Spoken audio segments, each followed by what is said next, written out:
그 순간 세상이 멈춘 것 같았습니다. 철수 앞에 서 있는 남자는 자신과 똑같은 얼굴을 하고 있었어요. 아니, 정확히는 조금 다르긴 했습니다. 더 깔끔하고 품위가 있어 보였죠. 하지만 기본적인 골격과 생김새는 거의 같았어요. 형, 그 남자가 떨리는 목소리로 말했습니다. 정말 형이 맞습니까? 철수는 아무 말도 할 수 없었어요. 머릿속이 하얗게 비었습니다. 이게 현실인지 꿈인지 분간이 안 됐어요. 저는 박재준입니다. 이 회사의 회장이고 재준의 목소리가 떨렸어요. 1965년 3월 7일생 광주 동구 산동네에서 태어났습니다. 오늘 사연은 무료로 진행되니 꼭 구독과 좋아요, 댓글도 꼭 한번 남겨주세요. 여러분들에게 사연을 드리는 큰 힘이 됩니다. 새벽 5시 서울 외곽의 대형 오피스 건물 앞에 박철수가 서 있었습니다. 60세의 나이답게 어깨는 굽었지만 억센 손과 단단한 체격은 아직 건재했습니다. 경비실 열쇠를 돌리며 하루를 시작하는 철수의 얼굴에는 표정이 없었습니다.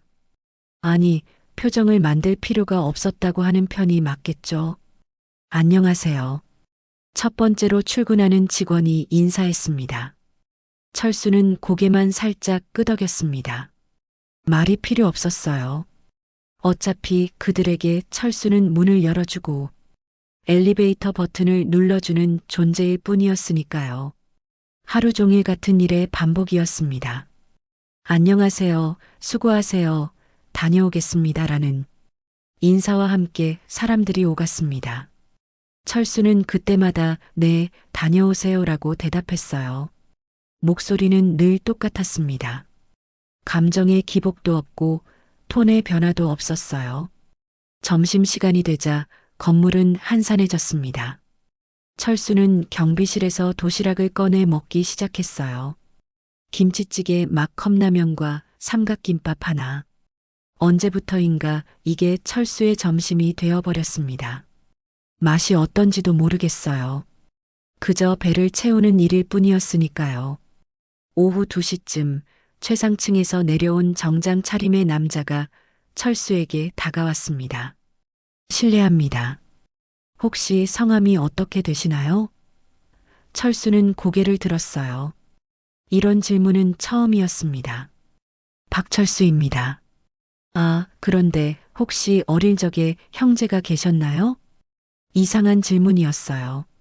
철수는 잠시 멈칫했습니다. 왜 그런 걸 묻죠? 그냥 궁금해서요. 혹시 쌍둥이 형제 같은 거 말이에요.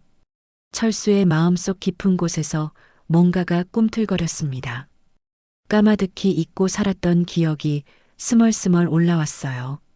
어린 시절 자신과 똑같이 생긴 아이가 있었던 것 같은데.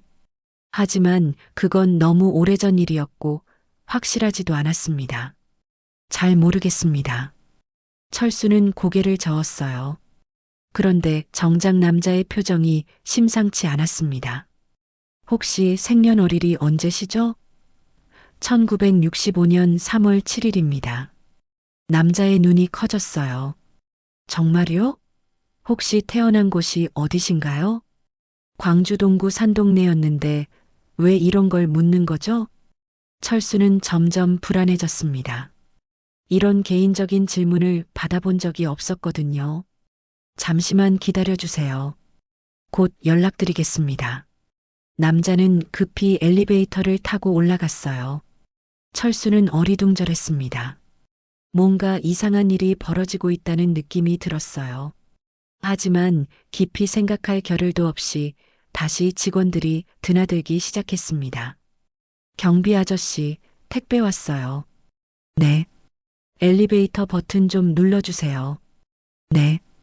똑같은 하루가 또 흘러갔어요.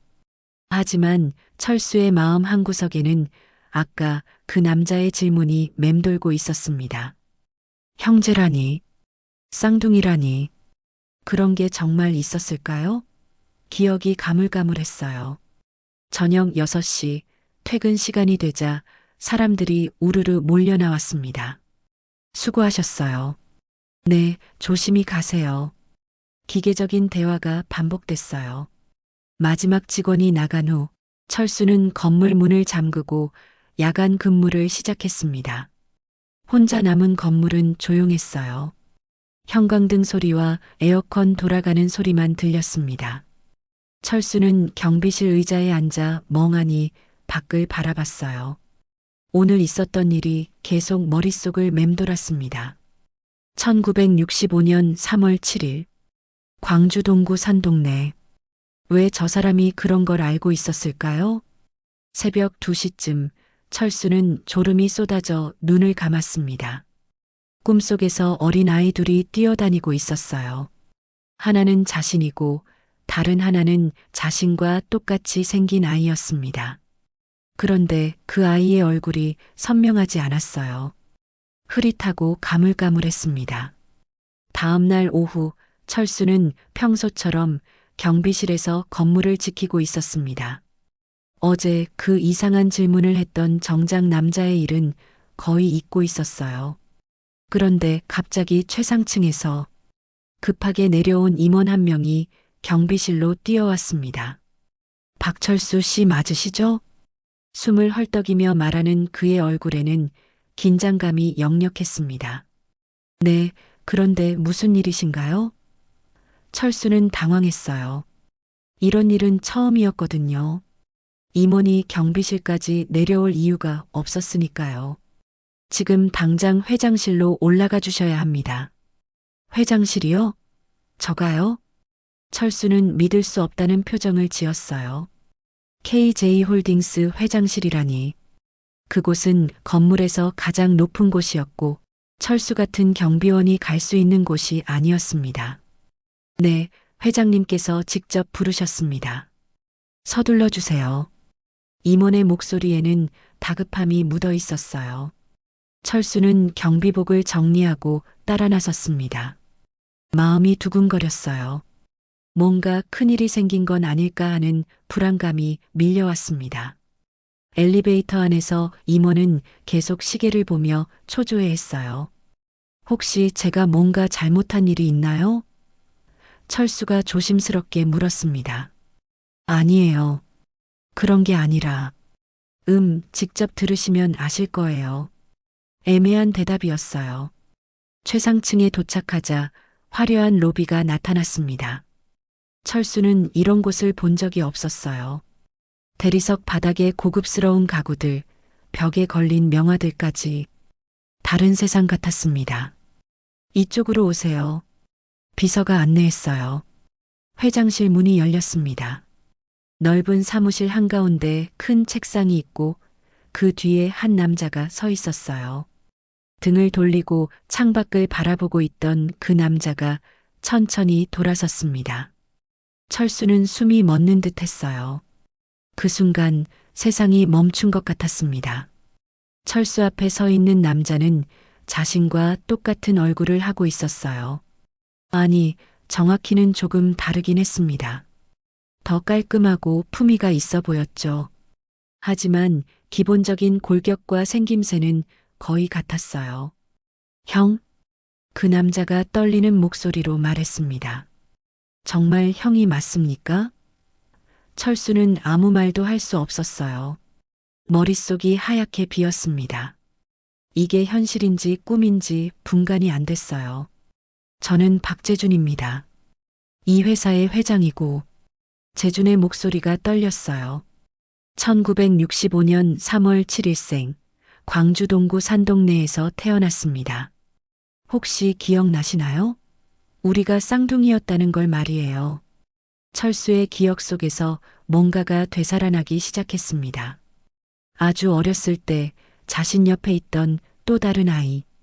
같이 놀고, 같이 울고, 같이 웃던 아이. 그런데 어느 날 갑자기 사라져버린 아이. 재준아.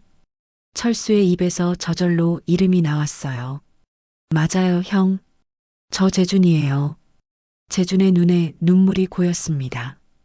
이렇게 다시 만날 줄은 몰랐어요. 형이 살아있을 줄도 몰랐고, 두 형제는 서로를 바라보며 말을 잇지 못했어요.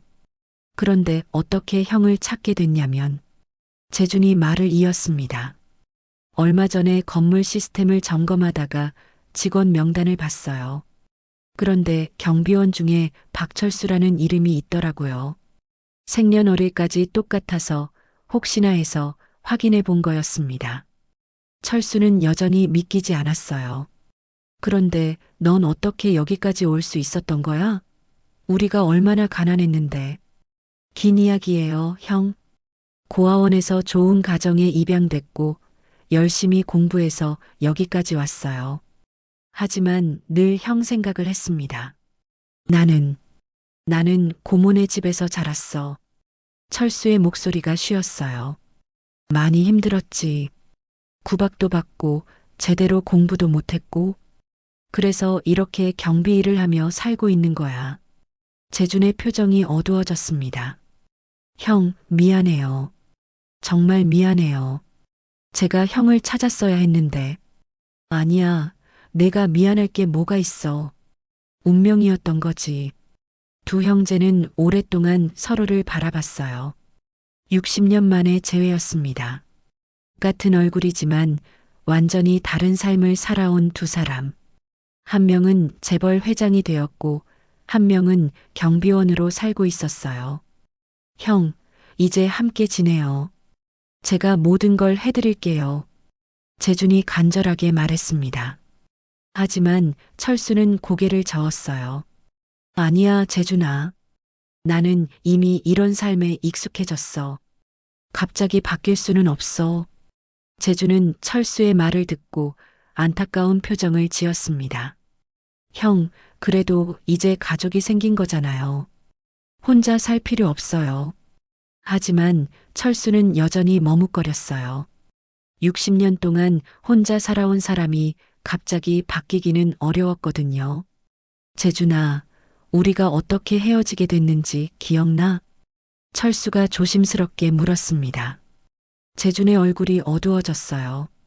잘 기억은 안 나지만 고아원에 맡겨졌다고 들었어요. 부모님이 우리 둘 다 키울 형편이 안 됐다고. 철수는 깊은 한숨을 쉬었습니다. 나는 조금 다르게 기억해. 엄마가 우리 둘 중 한 명을 고아원에 보내야 한다고 했을 때 나를 보내려고 했었어. 내가 몸이 약했거든. 그런데 고모가 나를 데려간 거야. 재주는 충격을 받은 듯 보였어요. 그럼 형이 더 힘들게 살았다는 얘기네요. 고모네 집은 쉽지 않았어. 철수의 목소리에 오랜 상처가 묻어 있었습니다. 매일 구박받으며 자랐지. 제대로 된 교육도 받지 못했고 일찍부터 일을 해야 했어. 형? 재준의 눈에 눈물이 맺혔습니다. 정말 미안해요. 저는 운이 좋게 좋은 가정에 입양돼서 대학까지 나올 수 있었는데 내가 미안할 게 뭐가 있어. 운명이었던 거야. 철수는 담담하게 말했어요. 재주는 잠시 말을 잇지 못했습니다. 자신이 누린 모든 것들이 형의 희생 위에 있었다는 생각이 들었거든요. 형, 그래서 더욱 제가 형을 챙겨드려야 해요. 이제라도 편하게 살 수 있도록 해드릴게요. 재준아, 고마운 마음은 알겠지만 철수가 말하려는 순간 회장실 문이 열렸습니다. 재준의 부인인 김영희가 들어왔어요. 50대 후반의 그녀는 화려한 옷차림에 품격 있는 모습이었습니다. 여보, 무슨 일이에요? 갑자기 경비원을 회장실로 부른다고 해서. 영희는 철수를 보며 의아한 표정을 지었어요. 잠깐, 이분이 여보와 너무 닮았는데요? 여보, 이분이 제 친형이에요. 재준이 조심스럽게 말했습니다. 친형이라고요? 영희의 목소리가 높아졌어요. 그게 무슨 말이에요? 갑자기 형이 나타났다는 거예요? 재준은 영희에게 상황을 설명했습니다. 쌍둥이였던 것, 어린 시절 헤어진 것, 우연히 다시 만나게 된 것까지. 영희는 믿기 어렵다는 표정으로 철수를 바라봤어요. 정말 친형이 맞나요? 혹시 사귀는 아니고요? 영희의 의심스러운 시선이 철수를 불편하게 만들었습니다. 증명할 방법이 있을까요? DNA 검사를 해보면 확실히 알 수 있을 거예요. 재준이 말했어요. 그때 재준의 아들인 박준호가 들어왔습니다. 30대 후반의 준호는 회사 상무로 일하고 있었어요. 아버지, 무슨 일이세요? 회사에 소문이 나고 있던데. 준호도 철수를 보고 깜짝 놀랐어요. 준호야, 이분이 아버지의 형이셔. 재준이 소개했습니다. 준호는 당황한 기색을 감추지 못했어요. 형이요? 갑자기요? 응, 어린 시절 헤어졌다가 이제 다시 만나게 됐어. 준호의 표정이 복잡해졌습니다. 갑자기 나타난 삼촌이라니. 게다가 경비원이라니. 그럼 정말 친척이 맞다는 얘기네요? DNA 검사를 해봐야 확실하겠지만 거의 확실해 보여. 재준이 대답했어요. 영희와 준호는 서로 눈빛을 주고받았습니다. 둘 다 불편한 기색이 역력했어요. 갑자기 나타난 가족 구성원에 대한 경계심이 생긴 것 같았습니다. 형, 우선 DNA 검사부터 해봅시다. 재준이 제안했어요. 그래야 모든 게 확실해질 테니까. 철수는 고개를 끄덕였습니다. 자신도 확실히 하고 싶었거든요. 그런데 검사 결과가 나올 때까지는 이 일을 비밀로 해주세요. 영희가 신신당부했어요. 혹시라도 소문이 나면 회사에 좋지 않을 수 있으니까. 철수는 그들의 반응을 보며 씁쓸한 마음이 들었습니다. 자신의 존재가 그들에게는 부담스러운 것 같았어요. 걱정하지 마세요. 저도 이런 일이 알려지는 걸 원하지 않아요. 재준은 안타까운 표정으로 철수를 바라봤습니다. 형, 가족들이 아직 놀란 거예요. 시간이 지나면 괜찮아질 거예요. 하지만 철수는 그들의 차가운 시선을 느낄 수 있었어요. 며칠 후 DNA 검사 결과가 나왔습니다. 99.9% 일치. 철수와 재준은 확실히 쌍둥이 형제였어요. 재준은 기뻐했지만 영희와 준호의 표정은 더욱 굳어졌습니다. 이제 부인할 수 없는 현실이 되어버린 거였거든요. DNA 검사 결과가 나온 후 재준의 가족들은 더욱 경계심을 드러내기 시작했습니다. 특히 영희는 철수를 볼 때마다 불편한 기색을 감추지 않았어요. 여보, 정말 이분을 어떻게 할 생각이에요? 영희가 재준에게 따져 물었습니다. 무슨 말이야? 제 친형인데 당연히 챙겨드려야죠. 재준의 목소리에는 확신이 담겨 있었어요. 하지만 영희는 고개를 저었습니다. 갑자기 나타나서 가족이라고 하면 우리가 다 받아들여야 하나요? 준호도 아버지 편에 서지 않았어요. 아버지, 저도 어머니 말씀이 맞다고 생각해요. 너무 성급하게 결정하시는 거 아닌가요? 성급하다니? 내 형인데 뭐가 성급해? 재준은 답답해했습니다. 그런데 정말 큰 문제는 따로 있었어요. 재준의 건강이 급격히 나빠지고 있었던 거였습니다. 몇 달 전부터 시작된 간경화가 악화되어 의사들은 심각한 상태라고 진단했어요. 회장님, 이제 유언장을 준비하시는 게 좋겠습니다. 주치의가 조심스럽게 말했어요. 재준은 충격을 받았습니다. 겨우 형을 찾았는데 이렇게 떠나야 한다니. 얼마나 시간이 남았나요?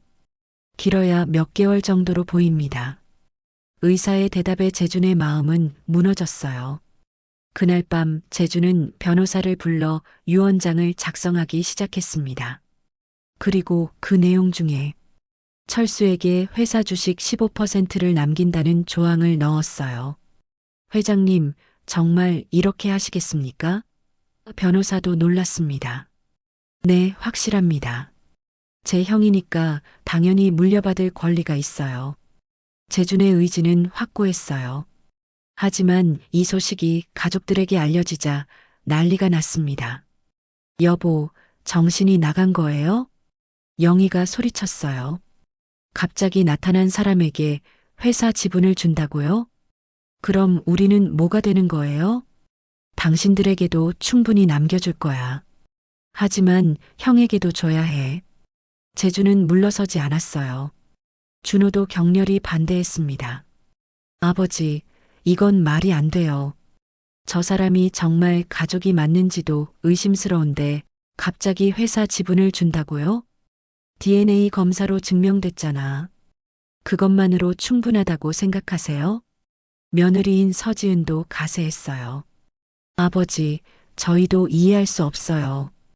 평생 모르고 살았던 분인데 갑자기 가족이라고 해서 이렇게 큰 유산을 주시다니. 온 가족이 재준을 압박했습니다. 하지만 재준의 마음은 이미 정해져 있었어요. 내가 여기까지 올 수 있었던 건 형이 희생했기 때문이야. 형이 고아원에 가는 대신 고모네 집에서 고생한 덕분에 내가 좋은 집에 입양될 수 있었던 거라고. 영희는 냉소적으로 웃었어요. 그런 식으로 말하면 세상 모든 사람이 당신 덕을 봤다고 할 수 있어요. 너무 감정적으로 판단하시는 거 아닌가요? 감정적이라고? 이건 옳은 일이야. 그때부터 가족들은 본격적으로 철수를 견제하기 시작했습니다. 준호는 회사 임원들과 비밀회의를 가졌어요. 아버지가 병 때문에 판단력이 흐려지신 것 같다. 저 경비원이 접근해서 유산을 노리고 있는 게 분명해. 상무님 말씀이 맞습니다.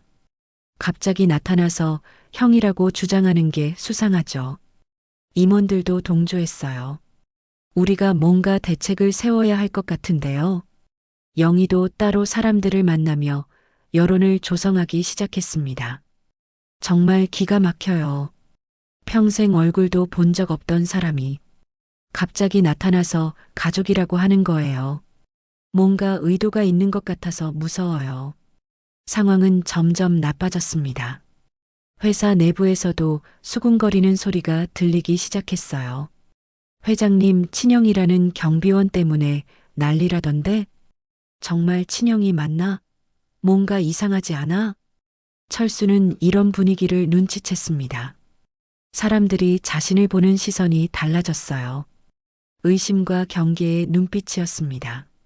재준아, 내가 여기 있으면 안 될 것 같아. 철수가 조심스럽게 말했어요. 왜요, 형? 무슨 소리예요? 재준은 당황했습니다. 가족들이 나를 좋게 보지 않아. 회사 사람들도 마찬가지고. 내가 있으면 너만 힘들어질 거야. 철수의 목소리에는 체념이 묻어 있었어요. 형, 그런 말씀 마세요. 저는 형과 함께 있고 싶어요.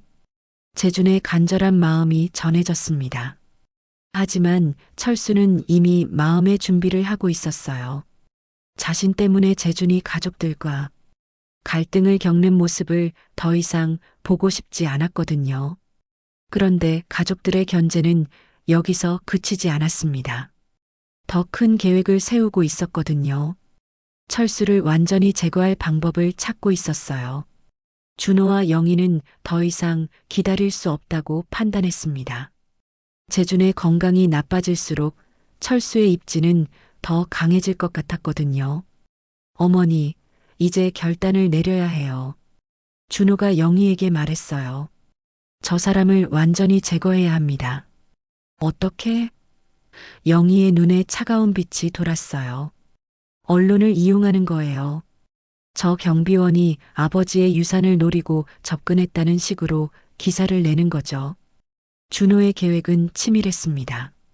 며칠 후 준호는 평소 알고 지내던 기자를 만났어요. 이런 특종이 있는데 관심 있으세요? 준호가 봉투를 건네며 말했습니다. KJ홀딩스 회장이 갑자기 나타난 경비원을 친형이라고 믿고 유산을 물려주려 한다는 이야기예요. 기자의 눈이 반짝였어요. 정말요? 그거 대단한 특종인데요. 단 각색을 좀 해주세요. 경비원이 회장의 병을 이용해서 접근했다는 식으로요. 준호는 냉정하게 말했어요. 다음 날 아침 인터넷 뉴스에 충격적인 기사가 올라왔습니다. KJ홀딩스 회장, 정체불명 경비원에게 거액 유산 상속 예정. 사기 의혹 제기. 기사는 철수를 마치 사기꾼처럼 묘사했어요. 기사 내용은 악의적이었습니다. 평생 경비 일만 하던 60대 남성이 갑자기 재벌 회장의 친형이라고 주장하며 나타났다. 회장이 중병을 앓고 있는 상황을 노린 치밀한 사기극으로 보인다. 관계자들은 DNA 검사 결과도 조작 가능성이 있다고 의심하고 있다. 철수는 아침에 출근해서 이 기사를 보고 충격을 받았어요. 자신이 사기꾼으로 몰리고 있었던 거였습니다. 이게 무슨... 철수는 믿을 수 없었어요.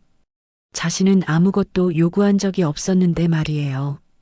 건물 직원들의 시선이 달라졌습니다. 지나가면서 수군거리는 소리가 들렸어요. 저 경비 아저씨가 기사에 나온 사람이야? 정말 사기꾼인가? 무서워. 그런 사람이 우리 건물을 지키고 있었다니. 점심시간이 되자 철수는 견딜 수 없었어요. 사람들의 시선이 너무 따가웠습니다. 경비실에 앉아 있는 것조차 괴로웠어요. 내가 뭘 잘못했다고 이런 취급을 받아야 하지? 재주는 기사를 보고 화가 났습니다. 이게 무슨 일이야? 누가 이런 기사를 쓰게 한 거야? 하지만 가족들은 모른 척했어요. 저희도 놀랐어요. 누군가 악의적으로 흘린 모양이에요. 영희가 태연하게 말했어요. 형한테 가서 사과드려야겠어. 재준이 일어서려 하자 준호가 말렸어요. 아버지, 지금은 안 돼요. 더 큰 오해를 살 수 있어요. 뭔 소리야? 내 형인데. 언론이 주목하고 있는 상황에서 움직이시면 안 됩니다. 오후에 철수는 재준에게 전화를 걸었어요. 재준아, 나 그만둘래. 형, 무슨 소리예요? 왜 갑자기? 기사 봤어. 나 때문에 내가 더 힘들어질 것 같아. 철수의 목소리는 지쳐 있었어요. 형, 그런 기사는 신경 쓰지 마세요. 제가 다 해결할게요. 재주는 애타게 말했습니다. 하지만 철수는 이미 마음을 정한 상태였어요. 아니야, 재준아. 나는 원래 이런 삶을 살던 사람이야. 갑자기 바뀔 수는 없어. 그날 저녁 철수는 경비실에서 짐을 싸기 시작했어요. 오랜 세월 함께한 몇 안 되는 물건들을 가방에 넣으면서 눈물이 났습니다. 정말 행복했었는데 재준과 함께했던 짧은 시간들이 떠올랐어요. 다음 날 아침 철수는 사표를 제출했습니다. 건물 관리사무소 직원들은 냉랭하게 받았어요. 앞으로는 이런 일이 없도록 신원 조회를 더 철저히 해야겠네요. 직원의 말에 철수는 아무 대답도 하지 않았어요. 철수가 건물을 나서는 순간 재준이 뛰어왔습니다. 형, 어디 가세요? 왜 사표를 내셨어요? 재준아, 고마웠어. 정말 고마웠지만 이제 그만해야겠어. 철수는 담담하게 말했어요. 형, 제발 가지 마세요.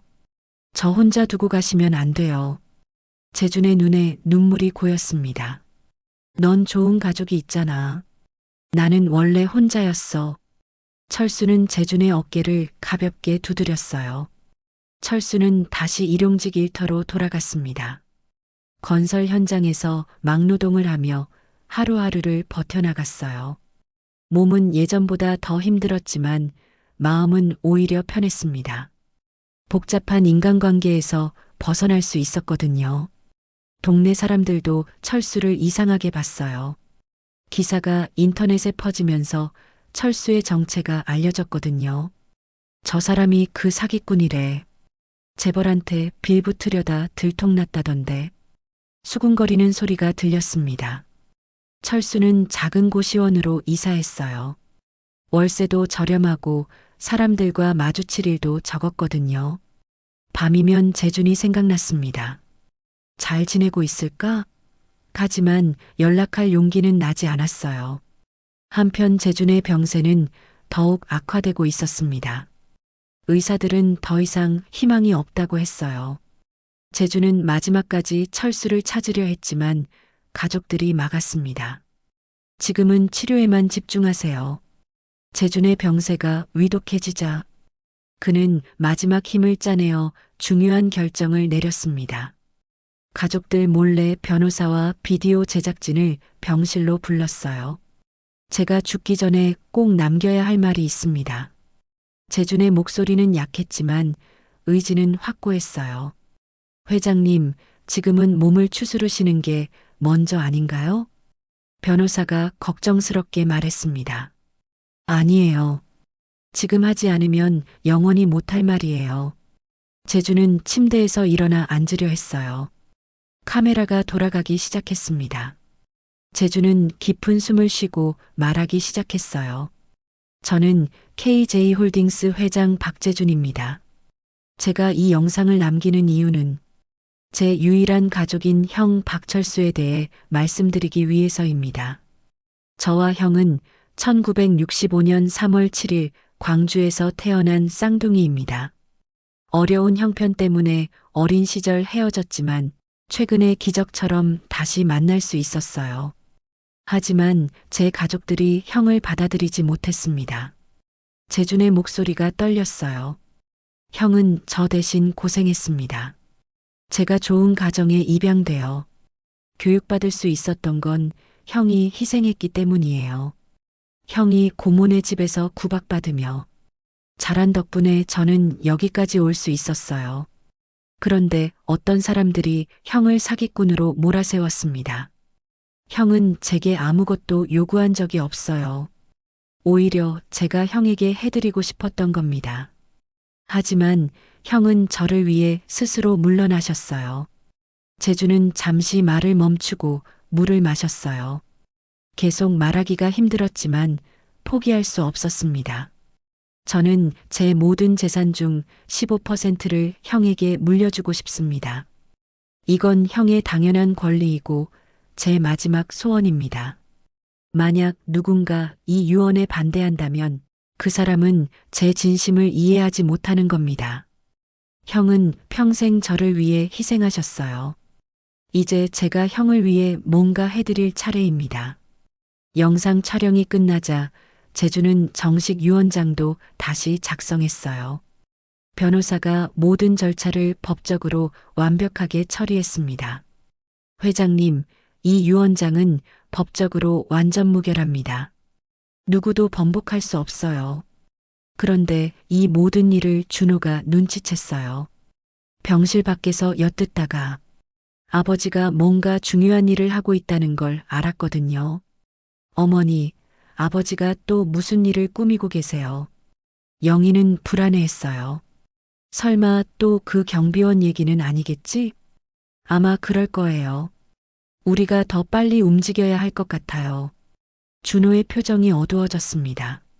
한편 철수는 건설 현장에서 힘든 일을 하며 지내고 있었어요. 몸은 많이 힘들었지만 마음은 차츰 평온해져 갔습니다. 이게 내 원래 자리야. 철수는 스스로를 위로했어요. 그런데 어느 날 건설 현장 사무실에서 텔레비전 뉴스를 보게 되었어요. KJ홀딩스 박재준 회장이 위독한 상태로 입원했다는 소식이었습니다. 철수의 가슴이 철렁했어요. 재준이가. 철수는 당장 병원으로 달려가고 싶었지만 망설였어요. 자신이 나타나면 또 소동이 벌어질 게 뻔했거든요. 내가 가면 재준이한테 더 해가 될 거야. 며칠 후 더 충격적인 소식이 들려왔습니다. 박재준 회장이 세상을 떠났다는 뉴스였어요. 철수는 현장에서 주저앉고 말았습니다. 재준아. 눈물이 쏟아졌어요. 재준의 장례식은 성대하게 치러졌습니다. 수많은 사람들이 조문을 왔지만 철수는 멀리서만 바라볼 수밖에 없었어요. 장례식장 입구에도 가까이 갈 수 없었습니다. 장례식이 끝나고 며칠 후 재준의 유언장 공개 모임이 열렸습니다. 가족들과 임원들, 변호사들이 모였어요. 모든 사람들이 긴장한 표정이었습니다. 변호사가 유언장을 읽기 시작했어요. 고인께서 남기신 유언에 따르면 대부분의 재산은 예상대로 가족들에게 분배되었습니다. 하지만 마지막 부분에서 모든 사람들이 경악했어요. KJ홀딩스 지분 15%는 고인의 친형인 박철수에게 상속한다. 순간 장내가 술렁였습니다. 영희와 준호의 얼굴이 하얗게 질렸어요. 이건 말이 안 됩니다. 준호가 소리쳤어요. 아버지가 정신이 온전하지 않은 상태에서 작성한 유언장이에요. 유언장 작성 당시 고인의 정신 상태는 완전히 정상이었습니다. 변호사가 단호하게 말했어요. 그럼 비디오 유언도 보시죠. 변호사가 재준이 미리 촬영해둔 영상을 틀었습니다. 스크린에 재준의 모습이 나타나자 모든 사람들이 숨을 죽였어요. 영상 속 재준은 분명하고 또렷한 목소리로 자신의 의지를 밝혔습니다. 형에 대한 사랑과 미안함, 그리고 마지막 소원까지. 누가 봐도 정신이 온전한 상태에서 한 말이었어요. 영희는 절망적인 표정을 지었어요. 이런 일이. 준호도 마찬가지였습니다. 자신들의 계획이 완전히 물거품이 되어버린 거였거든요. 재준의 비디오 유언이 공개된 후 영희와 준호는 당황했지만 쉽게 포기하지 않았습니다. 변호사님, 이 유언장에 이의를 제기할 방법이 없을까요? 영희가 절박하게 물었어요. 유언 무효 소송을 제기할 수는 있지만 승산이 낮아 보입니다. 그래도 해봐야죠. 저런 사기꾼에게 회사를 넘겨줄 수는 없어요. 준호의 목소리에는 분노가 섞여 있었어요. 우선 철수 씨를 법정에 불러내야 합니다. 그래야 소송을 진행할 수 있어요. 며칠 후 철수에게 법원 출석 통지서가 날아왔습니다. 고시원에서 라면을 끓여 먹고 있던 철수는 서류를 보고 깜짝 놀랐어요. 유언 무효 소송? 철수는 이해할 수 없었습니다. 자신은 아무것도 요구한 적이 없었는데 말이에요. 나는 그냥 조용히 살고 싶은데. 철수는 한숨을 쉬었어요. 하지만 법원에 출석하지 않을 수는 없었습니다. 국선 변호사가 배정되었지만 철수는 법적 지식이 전혀 없어서 불안했어요. 첫 번째 재판이 열렸습니다. 법정에는 영희와 준호, 그리고 그들이 고용한 유명한 변호사들이 앉아 있었어요. 반면 철수는 낡은 정장을 입고 초라하게 앉아 있었습니다. 원고 측 주장을 들어보겠습니다. 판사가 말했어요. 영희의 변호사가 일어섰습니다. 피고인 박철수는 고인이 병약한 상태를 이용해 접근한 사기꾼입니다. 갑자기 나타나서 형이라고 주장하며 유산을 노렸어요.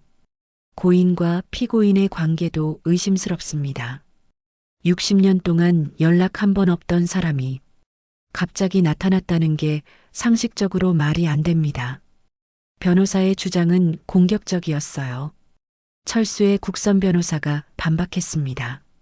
하지만 DNA 검사 결과가 있습니다. 99.9% 일치하는 결과가 나왔어요. DNA 검사도 조작이 가능합니다. 요즘 기술로는 얼마든지 할 수 있어요. 영희의 변호사가 맞받아쳤어요. 준호가 증인으로 나왔습니다. 아버지는 병 때문에 판단력이 흐려져 있었습니다. 평소 같으면 절대 이런 결정을 내리지 않으셨을 거예요. 준호의 증언은 설득력이 있어 보였어요. 하지만 재준의 주치의가 반대 증언을 했습니다.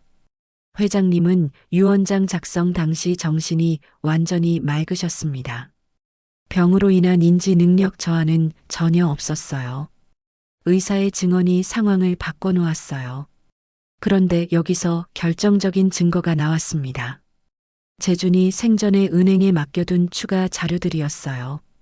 어린 시절 사진들, 고아원 기록, 그리고 철수에 대한 조사 자료까지. 재준이 미리 모든 걸 준비해뒀던 거였습니다. 이 자료들을 보시면 두 분이 확실히 쌍둥이 형제라는 걸 알 수 있습니다. 철수의 변호사가 증거를 제시했어요. 어린 시절 사진 속 두 아이는 정말 똑같이 생겼어요. 법정의 분위기가 바뀌기 시작했습니다. 영희와 준호의 얼굴이 점점 어두워졌어요. 이런 자료들도 조작할 수 있습니다. 준호가 소리쳤지만 설득력이 없었어요. 더 결정적인 건 재준의 일기장이었습니다.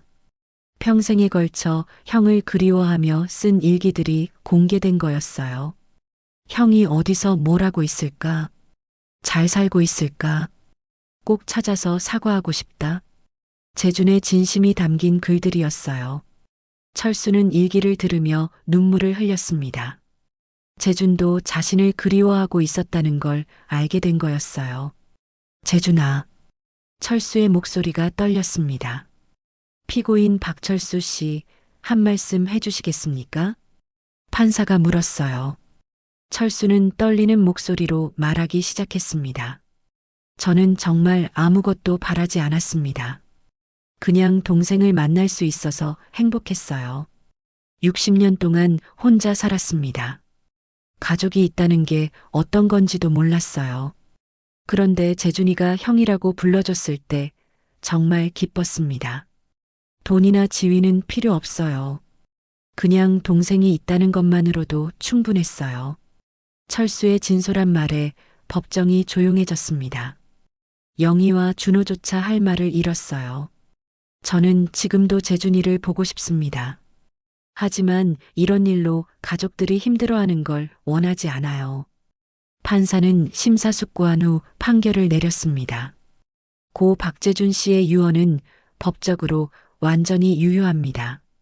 피고인 박철수 씨는 고인의 친형이 맞으며 유언장에 따라 KJ홀딩스 지분 15%를 상속받을 권리가 있습니다. 법정에서 승소 판결이 나오자 철수는 여전히 실감이 나지 않았어요. 자신이 정말 재벌 회사의 지분을 갖게 된다는 게 믿기지 않았거든요. 이게 현실인가? 영희와 준호는 절망적인 표정으로 법정을 나갔습니다. 모든 계획이 실패로 돌아간 거였어요. 어머니, 이제 어떻게 하죠? 할 수 있는 건 다 했어. 받아들여야지 뭐. 철수는 법정을 나서며 복잡한 심경이었어요. 승소했지만 기쁘지만은 않았습니다. 재준이 없는 승리는 의미가 없었거든요. 재준아, 내가 원하던 게 이런 건가? 법정 승리 후 몇 달이 지났습니다. 철수는 KJ홀딩스 지분 15%의 소유자가 되었지만 여전히 작은 고시원에서 살고 있었어요. 갑작스러운 변화를 받아들이기 어려웠거든요. 이 모든 게 정말일까? 철수는 아직도 믿기지 않았습니다. 어느 날 아침 KJ홀딩스 이사회에서 연락이 왔어요. 주주님, 이사회 참석을 부탁드립니다. 철수는 처음으로 정장을 제대로 맞춰 입었습니다. 거울을 보니 낯선 자신의 모습이 보였어요. 이사회실에 들어서자 모든 시선이 철수에게 집중되었습니다. 영희와 준호도 있었지만 예전처럼 적대적이지는 않았어요. 법적 다툼이 끝난 후 어쩔 수 없이 현실을 받아들인 것 같았습니다. 박철수 이사님, 앞으로 회사 운영에 대해 어떤 의견을 갖고 계신가요? 다른 이사가 물었어요. 철수는 잠시 망설였습니다. 저는 경영에 대해서는 잘 모릅니다. 다만 재준이가 원했던 방향대로 회사가 가면 좋겠어요. 준호가 조심스럽게 말했습니다. 아버지가 평소 중시하셨던 건 직원들의 복지였습니다. 특히 경비나 청소 같은 일을 하시는 분들을 많이 신경 쓰셨어요. 철수는 고개를 끄덕였어요. 그런 재준의 마음을 이해할 수 있었거든요. 이사회가 끝난 후 철수는 회사 건물을 둘러보기 시작했습니다. 예전에 경비원으로 일했던 1층 로비도 다시 보았어요. 새로운 경비원이 자신을 보고 인사했습니다. 안녕하세요, 이사님. 경비실에서 일하기 어떠세요? 철수가 물었어요. 네, 좋습니다. 그런데 이사님께서 예전에 여기서 경비 일을 하셨다고 들었는데 정말인가요? 젊은 경비원의 눈에는 호기심이 가득했어요. 네, 맞아요. 몇 년 동안 여기서 일했었죠. 철수는 미소를 지었습니다. 어떻게 이사가 되신 거예요? 긴 이야기예요. 인생은 정말 예측할 수 없더라고요. 그날부터 철수는 회사에 정기적으로 나오기 시작했습니다.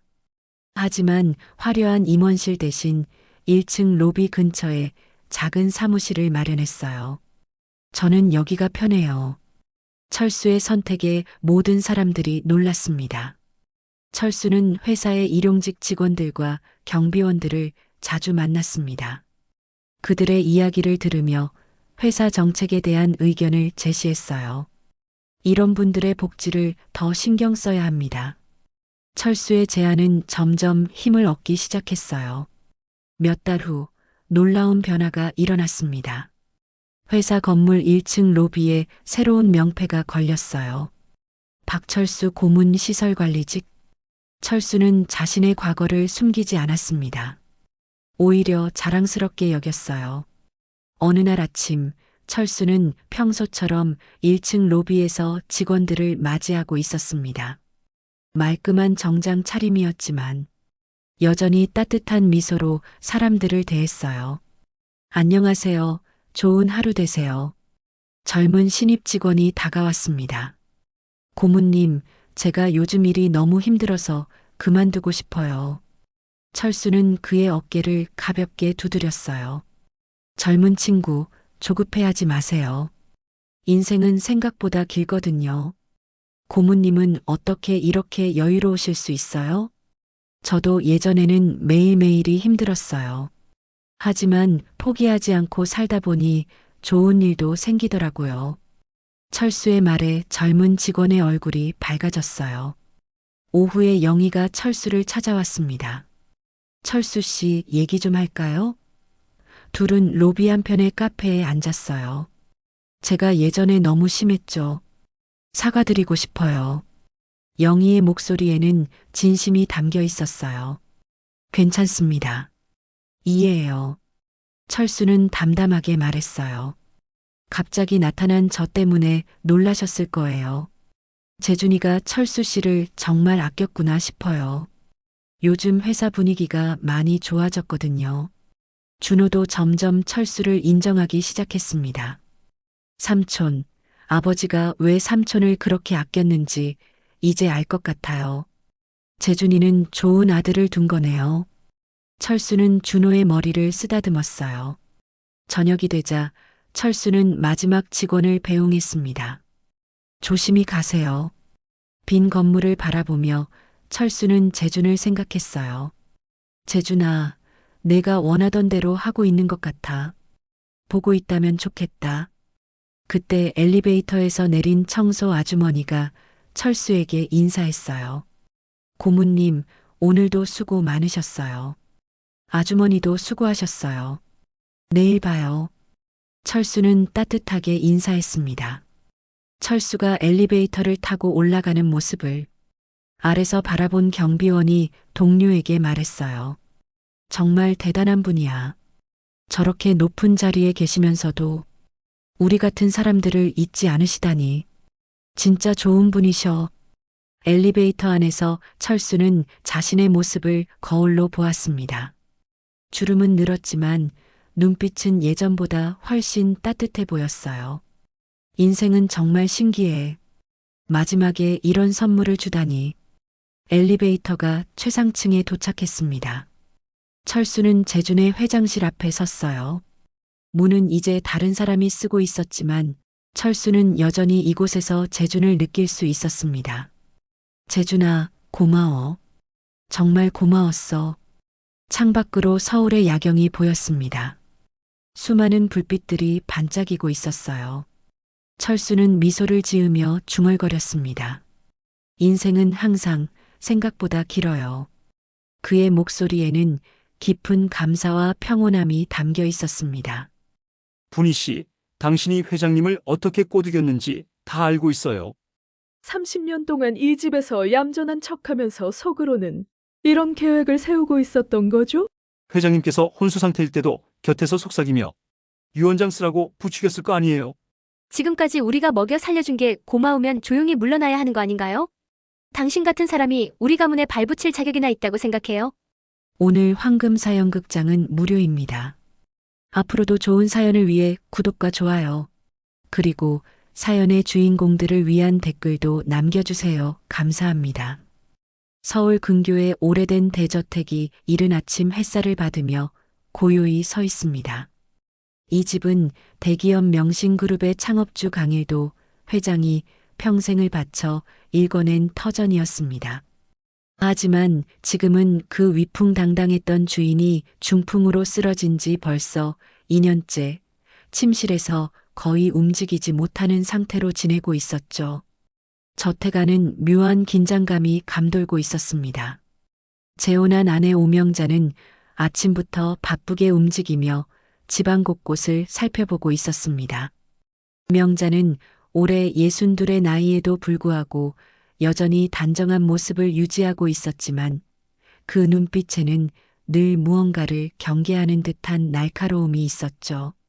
분희 씨, 회장님 아침 약은 제때 드렸나요?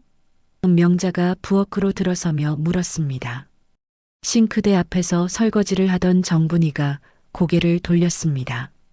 분희는 이 집에서 30년을 일해온 가정부였습니다. 올해 56이지만 여전히 부지런하고 꼼꼼한 성격은 변하지 않았죠. 네, 아침 일찍 드렸습니다. 오늘은 죽도 잘 드셨어요. 분희가 정중하게 대답했습니다. 하지만 명자의 표정은 여전히 굳어 있었습니다. 앞으로는 제가 직접 확인하고 싶으니까 약을 드리기 전에 먼저 알려주세요. 명자의 목소리에는 미묘한 압박감이 섞여 있었습니다. 분희는 잠시 손을 멈추고 명자를 바라봤습니다. 30년 동안 이 집에서 가족처럼 지내왔지만 명자가 들어온 이후부터는 늘 이런 식이었습니다. 마치 자신을 믿지 못하는 듯한 그저 한여로만 대하는 시선이었죠. 알겠습니다, 사모님. 분희가 조용히 고개를 숙였습니다. 그때 복도에서 발걸음 소리가 들려왔습니다. 강우진이 아버지 방에서 나오고 있었습니다. 올해 45인 우진은 첫 번째 부인에게서 난 아들로 아버지가 쓰러진 이후 회사 일과 병간호를 병행하느라 많이 지쳐 보였습니다. 아버지 상태는 어떤가요? 명자가 우진에게 물었습니다. 어제보다는 조금 나아 보입니다. 하지만 우진이 말을 잇지 못하고 있을 때 분희가 조용히 수건으로 손을 닦으며 다가왔습니다. 우진님, 아침은 드셨나요? 미역국 끓여놨는데 한 그릇 하시죠. 분희의 목소리에는 30년간 이 집 아들을 돌봐온 따뜻함이 묻어났습니다. 우진은 피곤한 얼굴에 희미한 미소를 지었습니다. 고맙습니다, 분희 아주머니. 조금 있다가 먹을게요. 명자는 이런 모습을 지켜보며 입술을 꽉 다물었습니다. 분희와 우진 사이에 자연스러운 정이 못마땅했던 것이죠. 명자에게 분희는 그저 고용된 가정부일 뿐이었는데 우진은 마치 친어머니처럼 분희를 대했습니다. 회장님께서 요즘 말씀을 많이 하시나요? 명자가 조심스럽게 물었습니다. 우진이 잠시 생각하더니 대답했습니다. 가끔 중얼거리시긴 하는데 무슨 말씀인지 정확히 알아듣기 어려워요. 분희는 설거지를 마저 하면서 귀를 기울이고 있었습니다. 사실 회장은 가끔 의식이 또렷할 때가 있었고 그럴 때마다 분희에게만 특별한 이야기를 하곤 했습니다. 하지만 그런 내용을 다른 사람들에게 말할 수는 없었죠. 점심시간이 지나고 저택에는 다시 고요함이 찾아왔습니다. 명자는 외출을 했고 우진은 회사 일로 서재에서 전화 통화를 하고 있었습니다. 분희는 회장의 방으로 들어가 침상 정리를 하고 있었죠. 분희야. 회장이 갑자기 약한 목소리로 불렀습니다. 네, 회장님. 뭐 필요한 거라도 있으세요? 분희가 침대 곁으로 다가갔습니다. 회장의 흐린 눈빛이 잠시 또렷해졌습니다.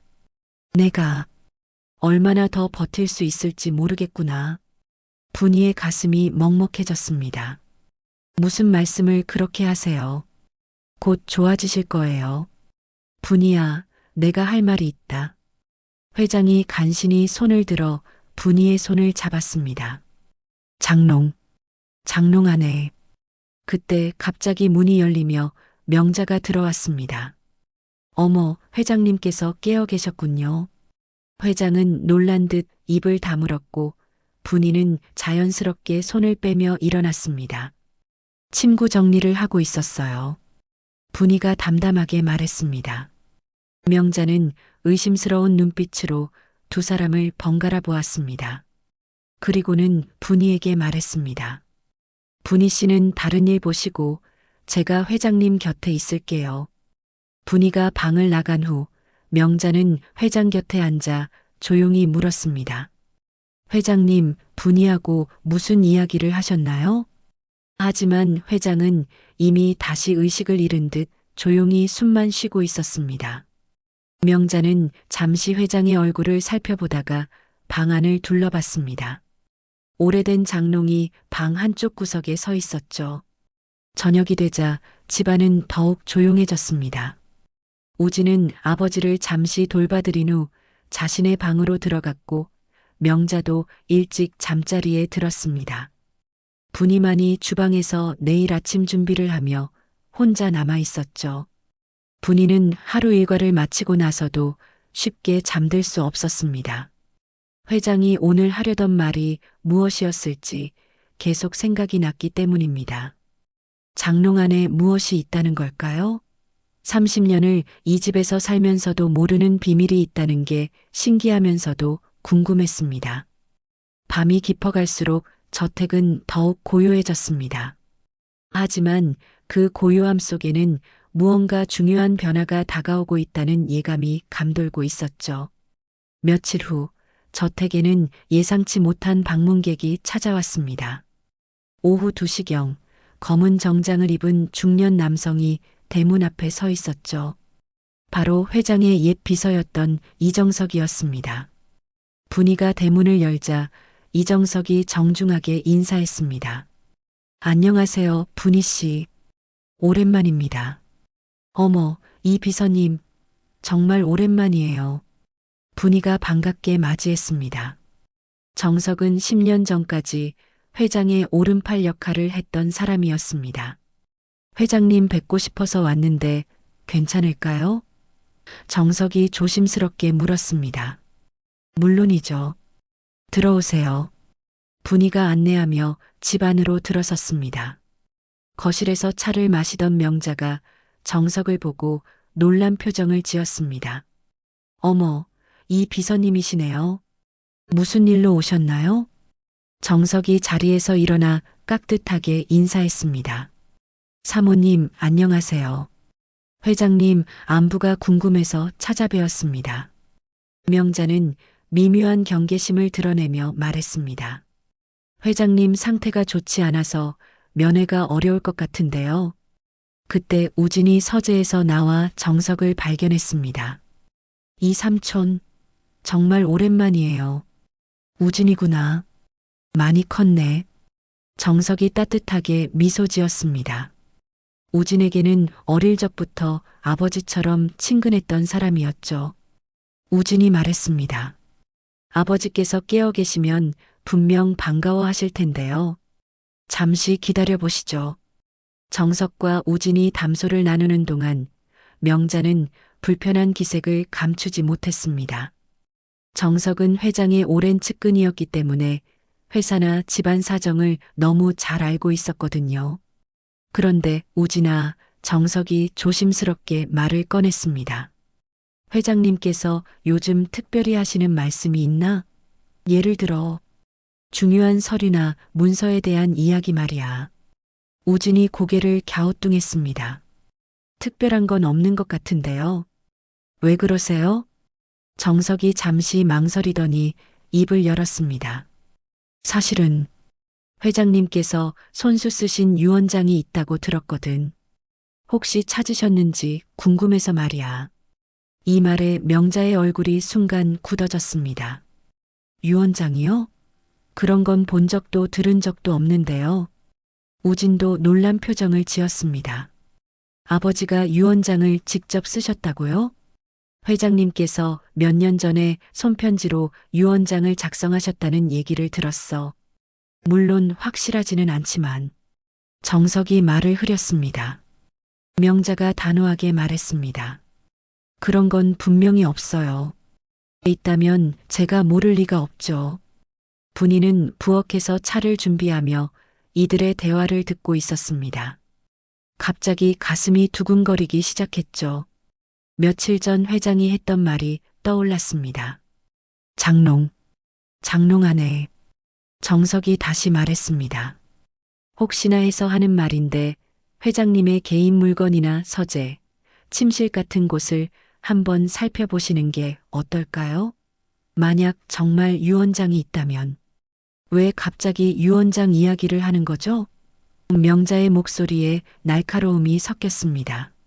설마 회장님께 무슨 일이라도 생길 거라고 생각하시는 건가요? 정석이 당황하며 손을 저었습니다. 아, 그런 뜻이 아닙니다. 다만 만약의 경우를 대비해서. 만약의 경우라니요. 회장님은 곧 회복하실 거예요. 명자가 감정적으로 반응했습니다. 우진이 어색한 분위기를 정리하려고 했습니다. 이 삼촌, 아버지께서 정말 그런 말씀을 하셨나요? 몇 년 전 일이긴 하지만 분명히 그런 이야기를 하셨어. 하지만 어디에 보관하셨는지는 말씀하지 않으셨거든. 정석이 설명했습니다. 분이가 차를 가져오며 조용히 자리에 앉았습니다. 그런데 정석이 분이를 보더니 특별한 눈빛을 보냈습니다. 분이 씨, 혹시 회장님께서 최근에 특별한 말씀을 하신 적이 있나요? 30년 동안 모시셨으니까 다른 사람들보다 더 자세히 아실 텐데요. 분이가 잠시 망설였습니다.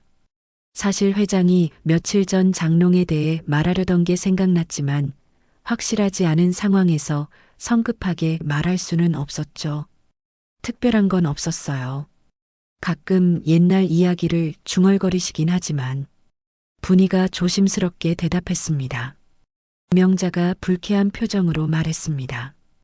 이 비서님, 유언장이 어쩌고 하시는데 회장님은 이미 모든 재산을 제대로 정리해 두셨어요. 공증도 받았고요. 정석이 놀란 듯 물었습니다. 아, 그래요?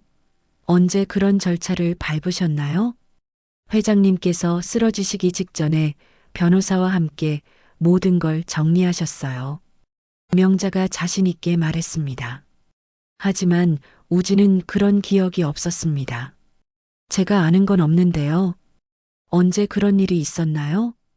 명자가 잠시 당황하는 기색을 보이며 말했습니다. 회장님께서 조용히 처리하고 싶어 하셔서 당신한테는 따로 말씀 안 하셨나 봐요. 정석이 의아한 표정을 지었습니다. 그렇다면 제가 들은 정보가 잘못된 것 같네요. 괜히 소동을 일으켜서 죄송합니다. 하지만 정석의 표정에는 여전히 의심이 남아 있었습니다.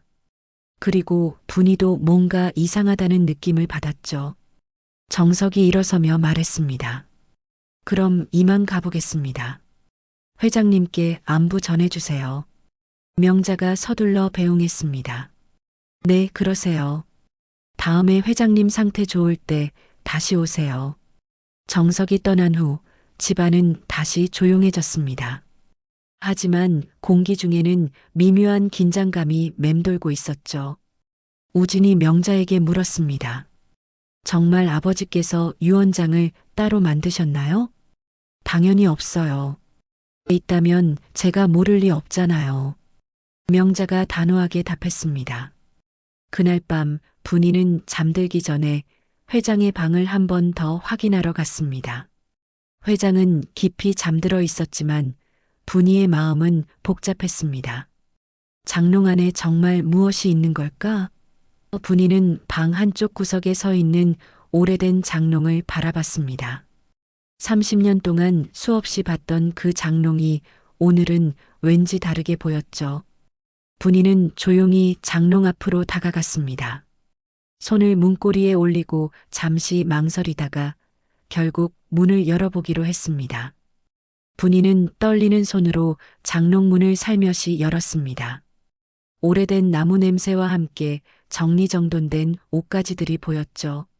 하지만 회장이 말하려던 특별한 것은 보이지 않았습니다. 혹시 서랍 안에 있나? 분이는 조심스럽게 장롱 아래쪽 서랍을 열어봤습니다. 그런데 맨 뒤쪽에 두꺼운 책 사이에 끼워진 종이 봉투가 눈에 띄었습니다. 분이가 그 봉투를 꺼내자 심장이 빠르게 뛰기 시작했습니다. 봉투 앞면에는 회장의 손글씨로 내 최종 유언이라고 적혀 있었거든요. 분이는 봉투를 들고 잠시 망설였습니다. 이걸 열어봐도 되는 걸까요? 결국 분이는 봉투를 다시 원래 자리에 넣고 서랍을 닫았습니다. 이런 중요한 건 함부로 열어볼 수 없다고 생각했거든요.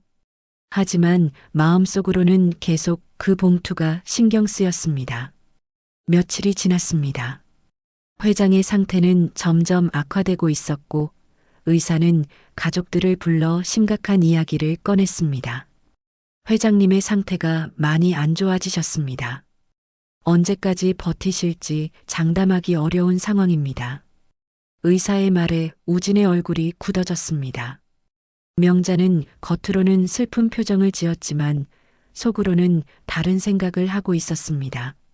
이제 정말 상속 문제를 정리해야 할 때가 온 것 같았거든요. 장례식장도 미리 알아봐야겠네요. 명자가 조용히 말했습니다. 우진이 놀란 듯 어머니를 바라봤습니다. 아직 그런 말씀을 하시기엔 이르지 않나요? 현실적으로 준비해야죠. 회장님께서도 그러길 원하실 거예요. 명자가 담담하게 대답했습니다. 분이는 이런 대화를 들으며 가슴이 아팠습니다. 30년 동안 모셔온 회장님이 정말 떠나실 생각을 하니 견딜 수 없었거든요. 그날 밤 분이는 다시 회장의 방으로 들어갔습니다. 회장은 숨소리조차 가늘어져 있었지만 분이가 다가오자 눈을 뜨려고 애썼습니다. 회장님, 제가 여기 있어요. 분이가 회장의 손을 잡으며 말했습니다. 분이야. 회장이 간신히 입을 열었습니다. 장롱, 찾았니? 분이가 고개를 끄덕였습니다. 네, 찾았어요. 그런데 그걸 우진이에게 회장이 힘겹게 말했습니다. 하지만 말을 다 마치기 전에 다시 의식을 잃었습니다.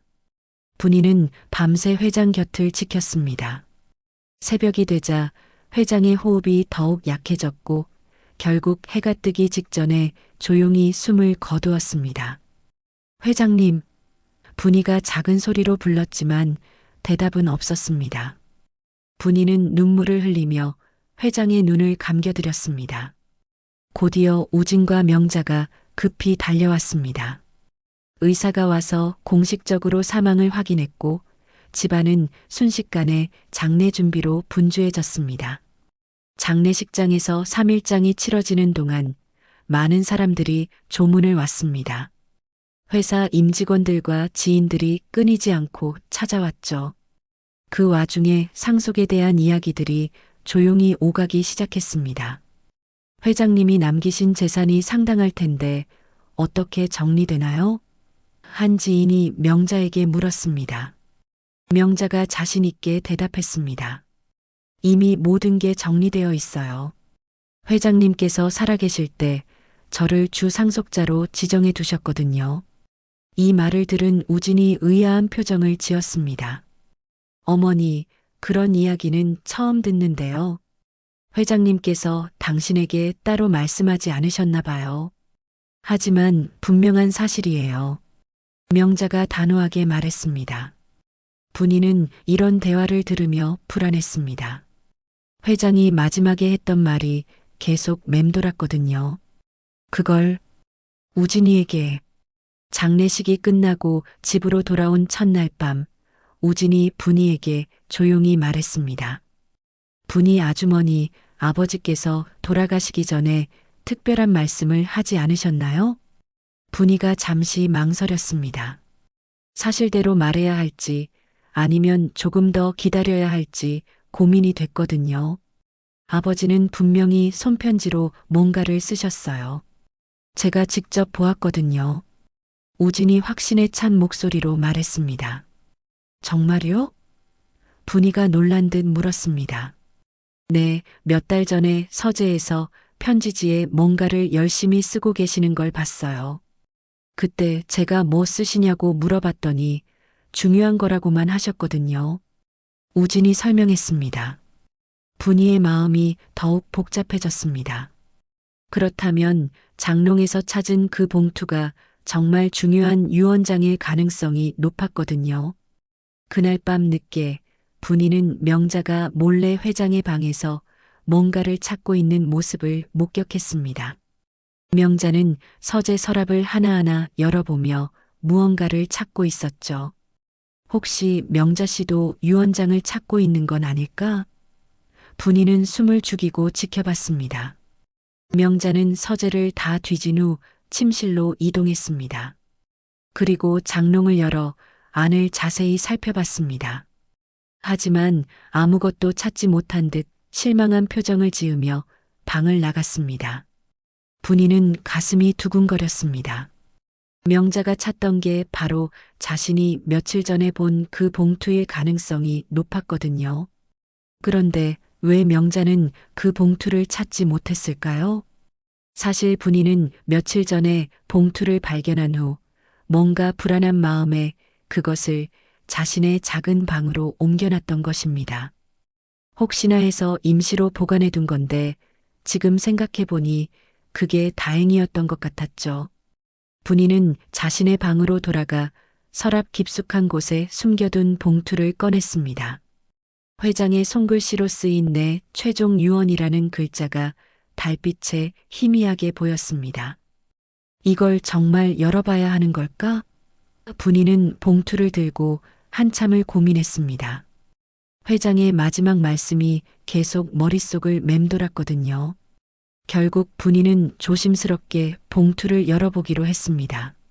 안에는 회장의 친필로 쓰인 편지가 들어 있었는데 첫 줄을 읽는 순간 분이는 깜짝 놀라고 말았습니다. 분이는 유언장의 첫 줄을 읽고 손이 떨리기 시작했습니다. 거기에는 상상도 못했던 내용이 적혀 있었거든요. 나 강일도는 정신이 온전할 때 이 유언장을 작성한다.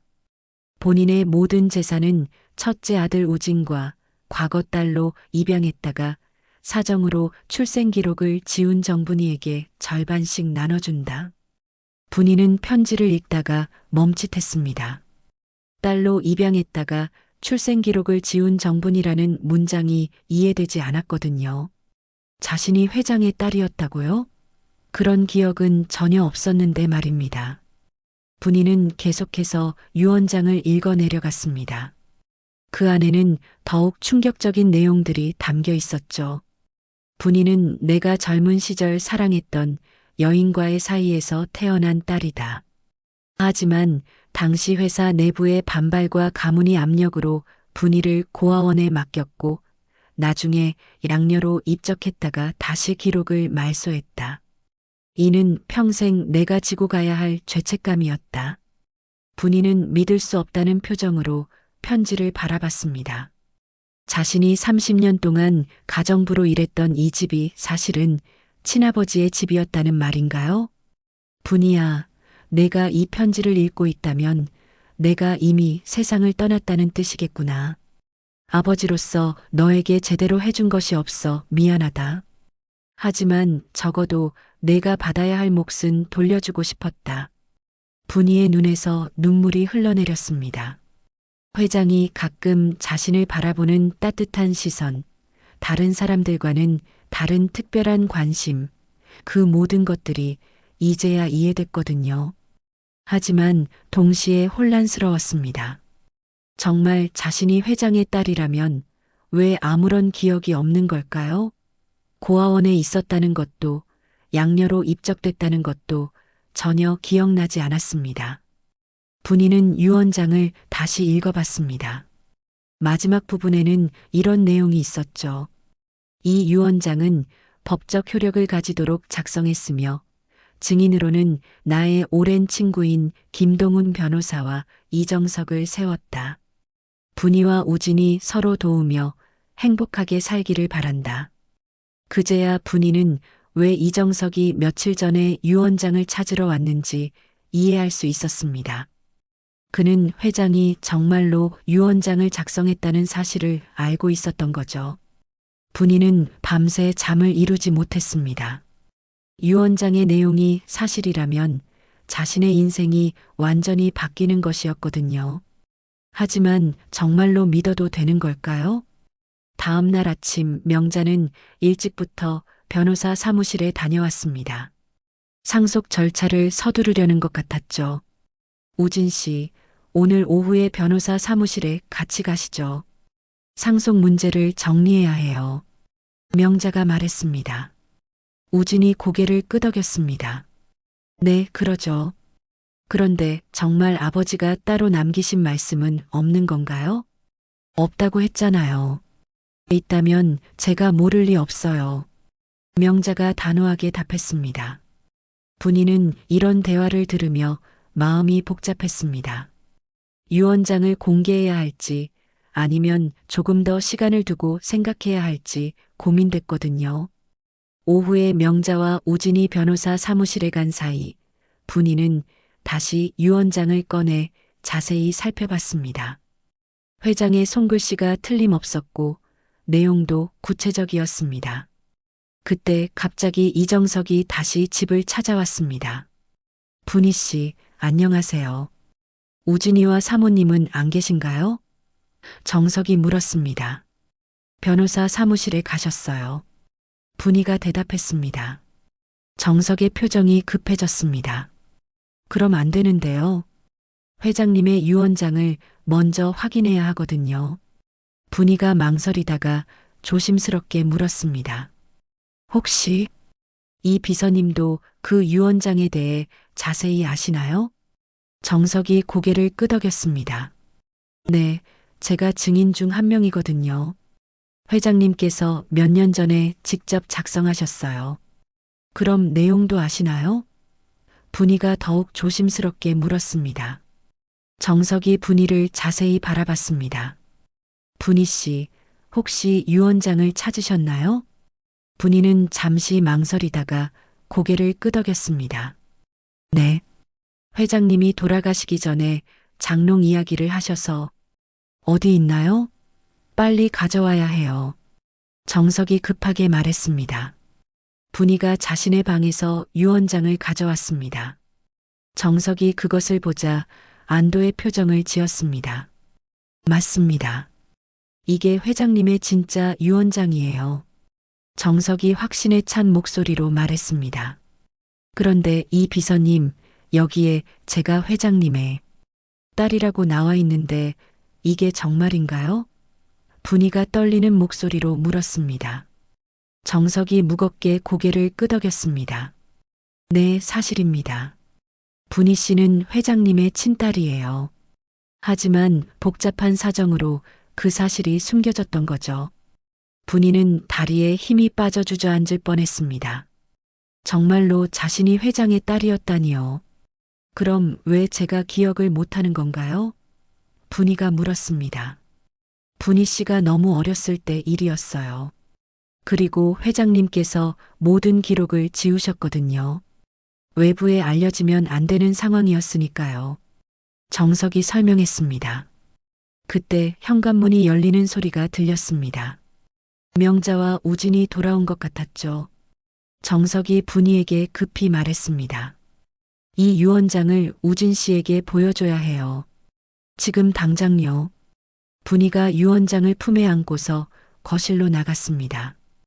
명자와 우진이 들어오는 모습이 보였죠. 어머, 이 비서님이 또 오셨네요.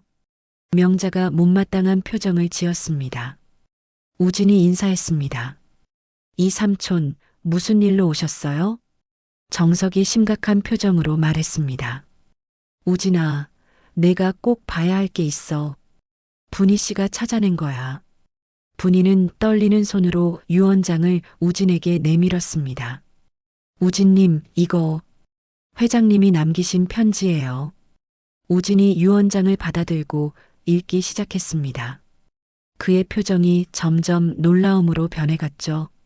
이게 정말인가요? 우진이 떨리는 목소리로 물었습니다. 명자가 급히 다가와서 유언장을 빼앗으려 했습니다. 뭐가 써 있는데요? 보여주세요. 하지만 우진은 유언장을 꽉 잡고 명자를 바라봤습니다. 그의 눈빛에는 충격과 함께 무언가 깨달음 같은 것이 스쳐 지나갔거든요. 5챕터. 우진은 유언장을 다시 한번 천천히 읽어봤습니다. 그리고 분이를 바라보며 믿을 수 없다는 표정을 지었습니다. 분이 아주머니가 제 누나라고요? 우진의 목소리가 떨렸습니다. 명자가 급히 유언장을 가로채려 했습니다. 그런 말도 안 되는 소리를 믿으시는 거예요? 분명히 위조된 거예요. 하지만 정석이 나서서 말했습니다. 사모님, 이건 제가 직접 증인으로 참여한 진짜 유언장입니다. 회장님께서 몇 년 전에 김동훈 변호사 사무실에서 정식으로 작성하신 거예요. 명자의 얼굴이 창백해졌습니다. 그럴 리가 없어요. 회장님께서 그런 중요한 일을 제게 말씀 안 하실 리 없거든요. 우진이 분이를 자세히 바라봤습니다. 30년 동안 자신을 돌봐준 그 따뜻한 손길, 어머니처럼 챙겨주던 모습들이 새로운 의미로 다가왔습니다. 분이 아주머니, 정말 아무 기억이 안 나세요? 우진이 조심스럽게 물었습니다. 분이가 고개를 저었습니다. 저도 너무 당황스러워요. 고아원에 있었다는 것도, 양녀로 입적됐다는 것도 전혀 기억이 안 나거든요. 정석이 설명했습니다. 분희 씨가 너무 어렸을 때 일이었어요. 5살 정도였으니까 기억하기 어려울 거예요. 회장님께서 회사 내부 반발 때문에 어쩔 수 없이 그런 선택을 하셨던 겁니다. 명자가 갑자기 화를 내며 소리쳤습니다. 말도 안 돼요. 가정부가 갑자기 상속자가 된다고요? 이런 유언장은 법적으로 무효해요. 사모님, 진정하세요. 이건 정식으로 공증받은 유언장입니다. 법적 효력이 분명히 있어요. 정석이 차분하게 말했습니다. 우진은 여전히 충격에서 벗어나지 못하고 있었습니다. 그럼 아버지께서 왜 지금까지 말씀하지 않으셨을까요? 회장님께서도 많이 고민하셨어요. 분희 씨에게 진실을 말해야 할지 아니면 계속 숨겨야 할지 말이죠. 하지만 결국 유언장에는 모든 진실을 적으셨습니다. 정석이 답했습니다. 분희는 마음이 복잡했습니다. 갑자기 자신이 상속자가 된다는 사실보다는 30년 동안 아버지라는 사실도 모르고 지낸 회장에 대한 미안함이 더 컸거든요. 저는 그런 큰 돈이 필요 없어요. 그냥 지금처럼 살고 싶어요. 분희가 작은 목소리로 말했습니다. 우진이 분희의 손을 잡았습니다. 누나, 이건 아버지의 마지막 뜻이에요. 받으셔야 해요. 누나라고 부르시니까 이상해요. 저는 그냥 분희 아주머니가 편해요. 분희가 눈물을 글썽이며 말했습니다. 그때 명자가 다시 나섰습니다. 잠깐만요. 이런 중요한 일을 왜 저만 모르고 있었던 거죠? 회장님의 아내인 제가 모르는 유언장이 있다는 게 말이 돼요? 정석이 무거운 표정으로 답했습니다. 사모님, 솔직히 말씀드리면 회장님께서 사모님을 완전히 신뢰하지는 않으셨어요. 특히 재산 문제에 관해서는 말이죠. 명자의 얼굴이 붉어졌습니다. 무슨 말씀이세요? 회장님께서 사모님이 재산에만 관심이 있다고 생각하셨거든요. 그래서 진짜 유언장은 따로 만들어 두신 거예요. 정석의 말에 명자가 할 말을 잃었습니다. 우진이 조용히 말했습니다. 어머니, 우리 차근차근 이야기해보죠. 일단 이 유언장이 진짜라면 법적 절차를 밟아야 해요. 명자가 급히 말했습니다. 안 돼요. 이미 오늘 오후에 다른 유언장으로 상속 절차를 시작했거든요. 다른 유언장이요? 정석이 놀란 듯 물었습니다. 명자가 당황하며 말을 더듬었습니다. 그러니까 회장님께서 예전에 작성해 두신 사모님 혹시 위조된 유언장을 만드신 건 아니죠? 정석의 날카로운 질문에 명자가 얼굴을 돌렸습니다. 분이는 이런 상황이 너무 괴로웠습니다. 자신 때문에 가족들이 싸우게 된 것 같아서 견딜 수 없었거든요. 제발 그만해요. 저는 정말 아무것도 원하지 않아요. 분이가 울먹이며 말했습니다. 우진이 분이를 진정시켰습니다. 누나, 이건 누나 잘못이 아니에요.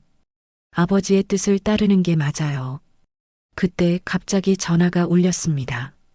명자가 급히 전화를 받더니 얼굴이 더욱 굳어졌습니다. 네, 알겠습니다. 명자가 전화를 끊고 모두를 바라봤습니다.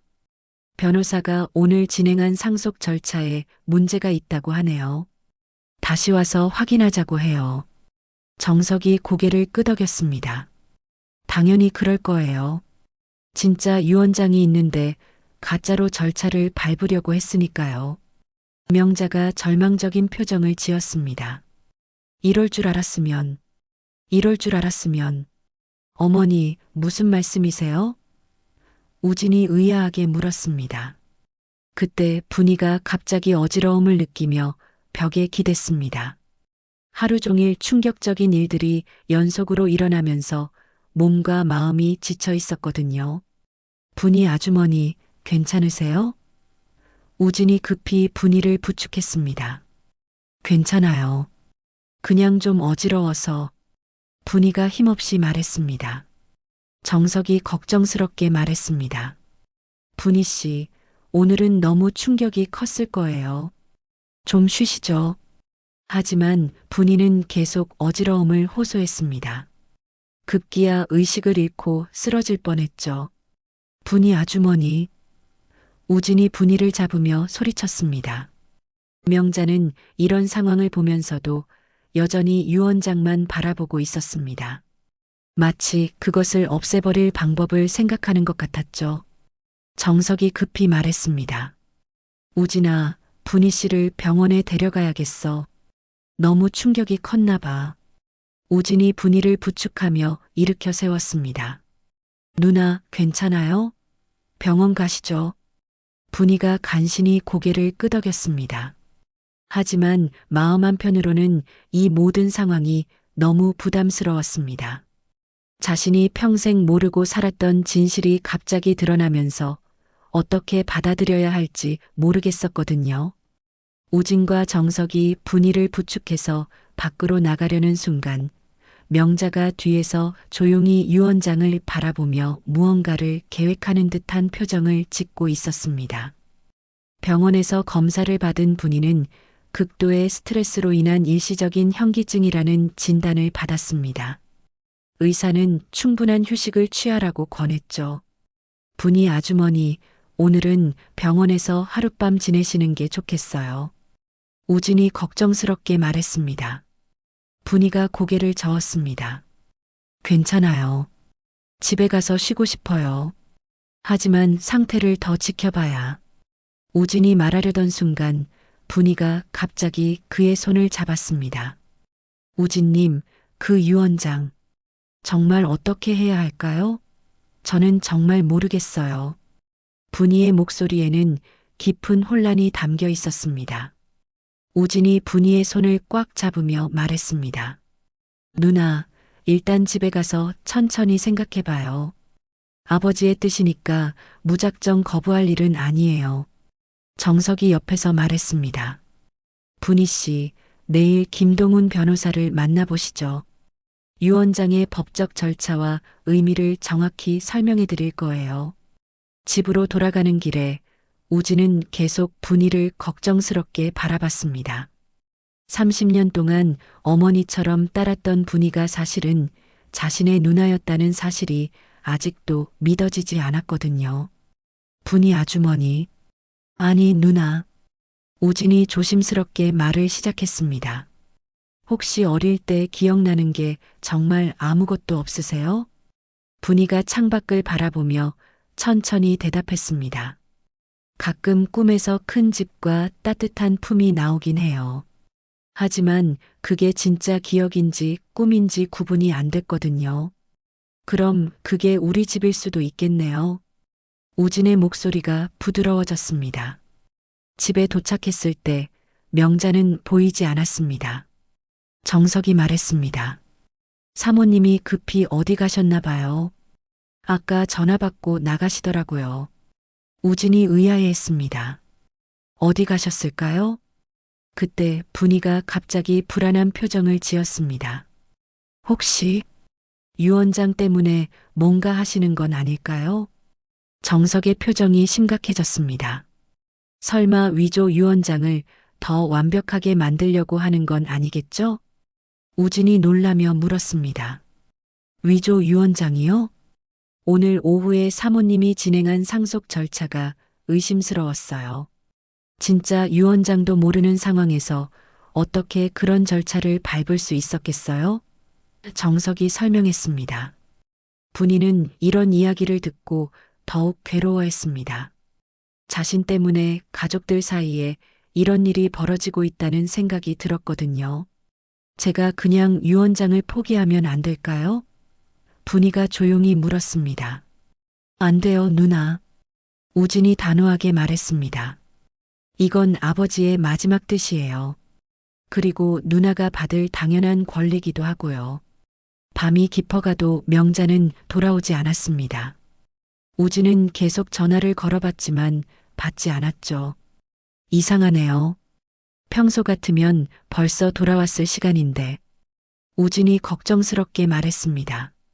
정석이 제안했습니다. 제가 내일 변호사 사무실에 가서 확인해 볼게요. 혹시 사모님이 뭔가 시도하고 있는지 말이에요. 그날 밤 분이는 자신의 작은 방에서 잠들지 못하고 뒤척였습니다. 회장의 유언장을 다시 꺼내서 읽어봤죠. 분이야, 아버지가 너에게 제대로 해준 게 없어서 미안하다. 하지만 이제라도 내가 받아야 할 것들을 돌려주고 싶었다. 너는 내 소중한 딸이고 우진의 누나다. 분이는 눈물을 흘리며 편지를 읽었습니다. 30년 동안 그리워했던 아버지의 따뜻함이 이 편지 속에 고스란히 담겨 있었거든요. 다음 날 아침 명자가 지친 얼굴로 돌아왔습니다. 밤새 어디서 무엇을 했는지 알 수 없었지만 표정이 어둡기만 했죠. 어머니, 어디 다녀오셨어요? 밤새 연락이 안 됐잖아요. 우진이 걱정스럽게 물었습니다. 아, 변호사하고 이야기가 좀 길어졌어. 명자가 피곤한 듯 대답했습니다. 정석이 예리하게 물었습니다. 어떤 변호사와 만나셨나요? 명자가 잠시 망설이더니 답했습니다. 김동훈 변호사요. 김동훈 변호사라면 회장님 유언장의 증인이신 분인데 무슨 이야기를 하셨나요? 정석의 질문에 명자가 당황했습니다. 그냥 상속 절차에 대해서. 그때 전화가 울렸습니다. 우진이 받더니 표정이 어두워졌습니다. 네, 알겠습니다. 바로 가겠습니다.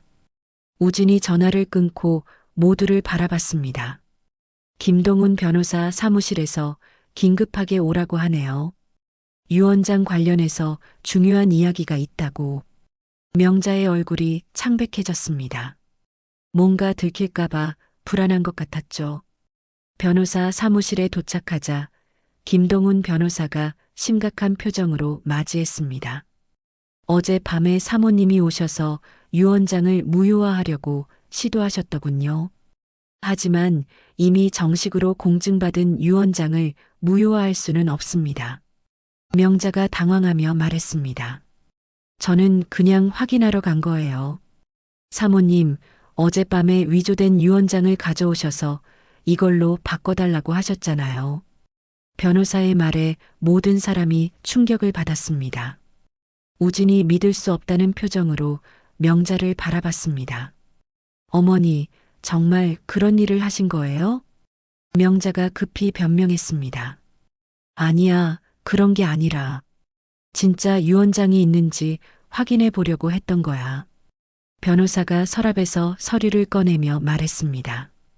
이게 사모님이 어제 가져오신 위조 유언장입니다. 회장님의 필체를 흉내낸 것 같지만 전문가가 보면 금방 알 수 있어요.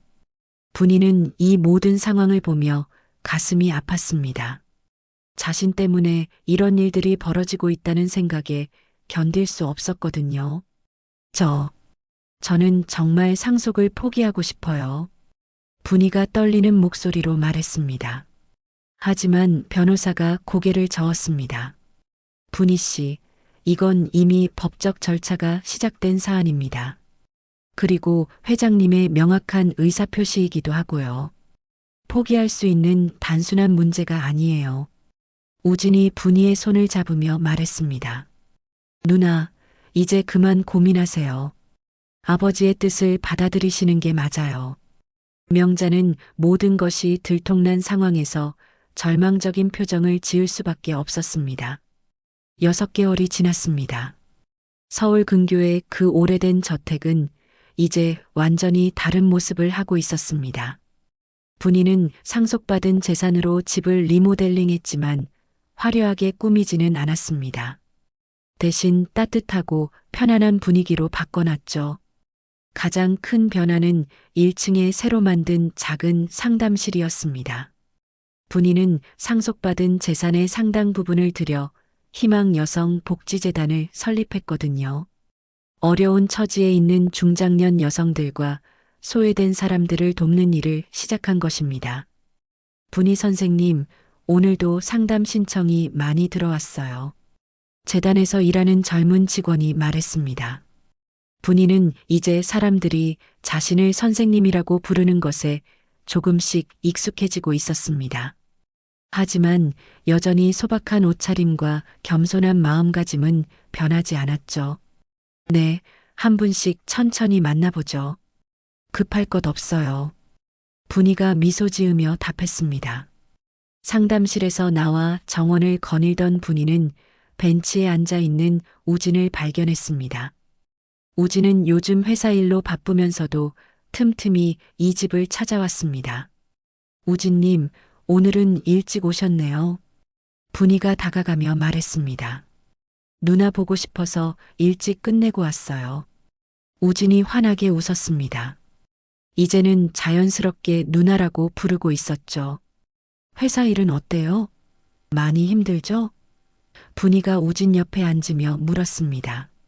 아버지가 물려주신 회사니까 열심히 해야죠. 그런데 요즘은 누나가 하시는 일에서 많은 걸 배우고 있어요. 우진이 진심 어린 목소리로 말했습니다. 분이가 고개를 갸우뚱했습니다. 제가 하는 일에서요? 네, 진짜 의미 있는 일이 뭔지 알게 됐어요.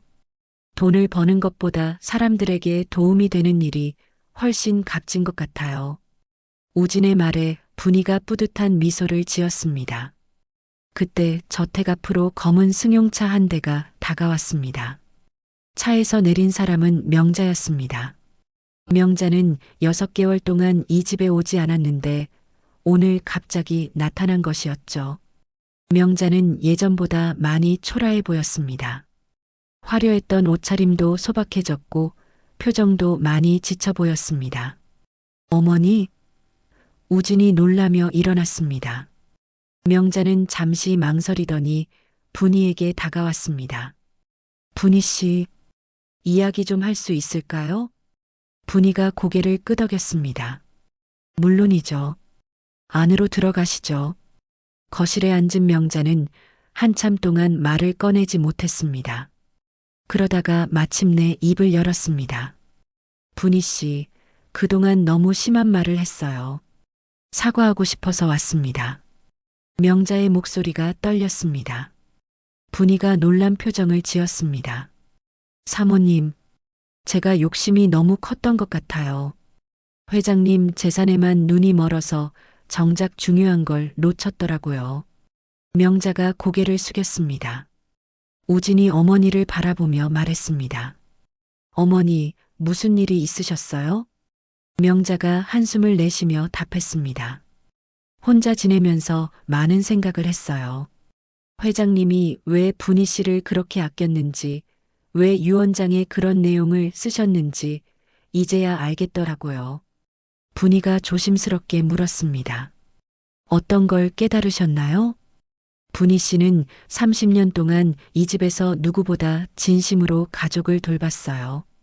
저는 그런 분희 씨를 질투하고 미워했던 거죠. 명자의 눈에 눈물이 맺혔습니다. 분희가 명자의 손을 잡았습니다. 사모님, 저도 처음에는 많이 당황했어요.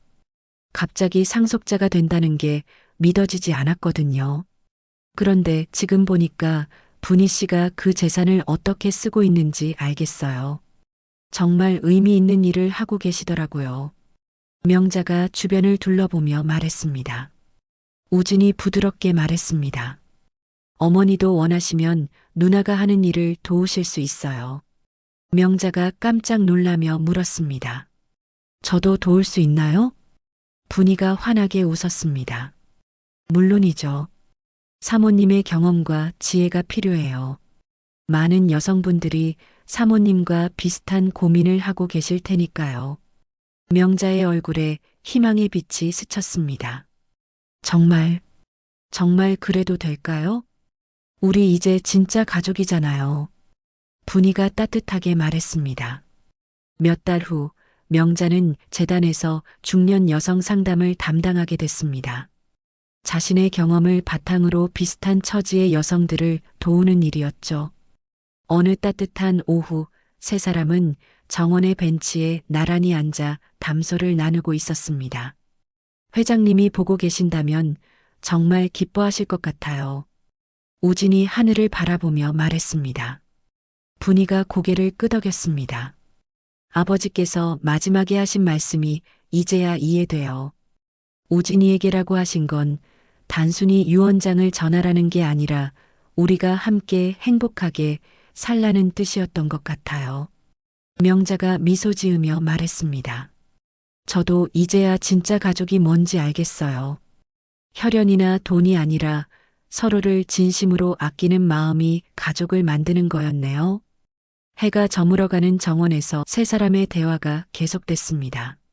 30년 전 장롱 속에 감춰졌던 유언장은 이제 이들에게 새로운 인생의 출발점이 되어 주었습니다. 분희가 조용히 말했습니다. 아버지, 이제 편히 쉬세요. 저희가 행복하게 잘 살고 있어요.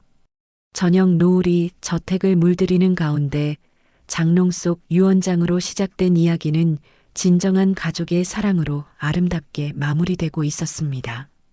그리고 그 사랑은 재단을 통해 더 많은 사람들에게 전해져 나가고 있었죠. 분희는 매일 아침 회장의 사진 앞에서 인사를 드렸습니다. 아버지, 오늘도 좋은 하루 되세요. 딸 분희가 열심히 살겠습니다. 그렇게 장롱 속에 숨겨졌던 작은 비밀이 세 사람의 인생을 완전히 바꿔놓았고 진정한 가족의 의미를 일깨워준 따뜻한 이야기가 막을 내렸습니다.